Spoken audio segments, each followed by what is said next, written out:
How's it going, everyone? The new goalie tuner came out about a week ago, and I've received a ton of messages about how to play with all of these changes, and that's what this video is all about. A bunch of goalie tips and some visual tricks that you can use to help get used to the new tuner and get back into making huge saves. The first change is to move up in the crease and challenge the puck carrier. One of the changes is that our goalie's ability to make reaching saves has decreased, and this is resulting in a lot of snipes. If you try and play deep and along the goal line, you're going to get beat up high over and over. So by moving up in the crease, we cut down the angle, and most of the shots will end up closer to our body. I've been having a lot of success using the crossbar as a general baseline for how far out I like to be in the crease.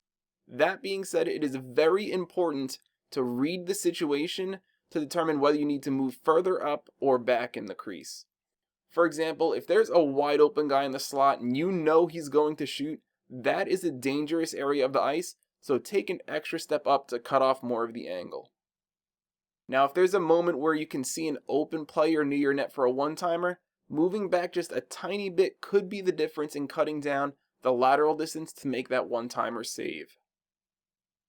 Next, we have to play a bit more centered to the shooter. Before the tuner, we used to be able to line up the shot with our blocker or glove, and he would be able to reach for that save. As you can see in this clip right here, even a decent shot will beat that. Playing a bit more centered, when I need to track the puck carrier, use small pushes with the left stick. This is going to keep your goalie controlled on cross-grain shots and ready to change direction quickly if needed. Something important that I think is worth mentioning is that I have been trying to stay standing up a lot more with this tuner. I see a lot of goalies get beat because they went into butterfly too early or they stay into butterfly too long, and here's a good example of what I'm talking about. Here we have a blocked shot in the slot. A lot of goalies would probably stay in butterfly because they're used to the goalie reaching with the glove or the blocker. Now that we know it's not as effective, quickly stand back up to protect the top corners. One of the biggest changes I've seen with this tuner that I know some goalies are struggling with is the increasing number of sharp angle goals from along the goal line. Personally, I think the accuracy of the skaters from this angle needs to be tuned down a little bit, especially from further away, but regardless, it is our responsibility to make sure short side is covered. Now we can either overplay short side or use one of the post moves, and I let the situation determine which one to use. We can overplay short side with the left stick when we know we have defensive help. The defenseman's completely cut off his backhand and there's no trailer open for a pass, so we can just keep moving left and overcommit to short side. The next option we have is the reverse VH. Now I was almost late with it in this clip, but the reason I used it, besides cutting off short side, was I wanted to be ready to move post to post just in case he went behind the net for a wraparound, and he also has a teammate that's pretty close to my net, so I wanted to keep my body low just in case they tried a centering pass. The last move we can use is the stand-up post hug.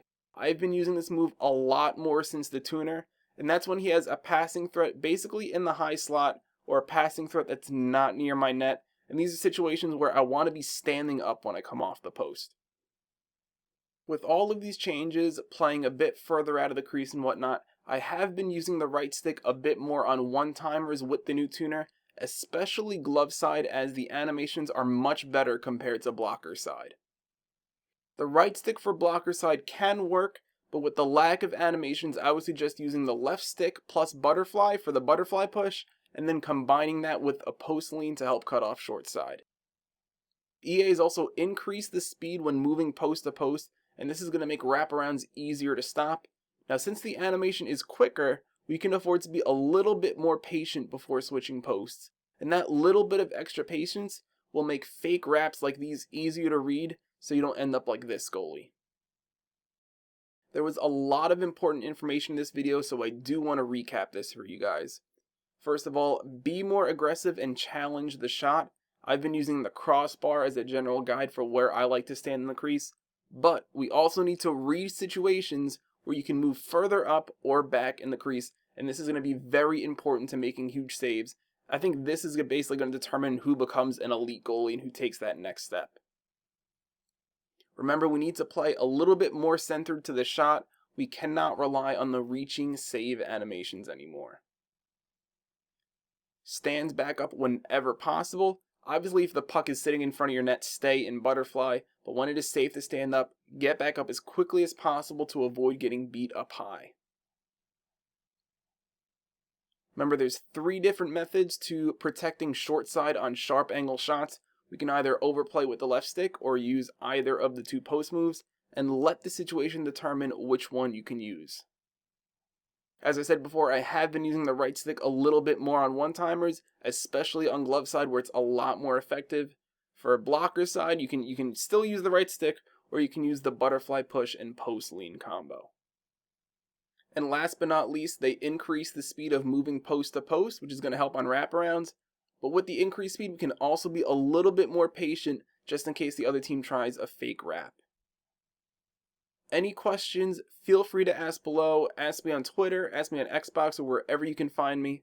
Don't forget to subscribe for more goalie tips, and if you found this helpful, please click that like button to show your support. If you have any goalie friends, go ahead and share this with them. Thanks for watching, and I'll see you next time.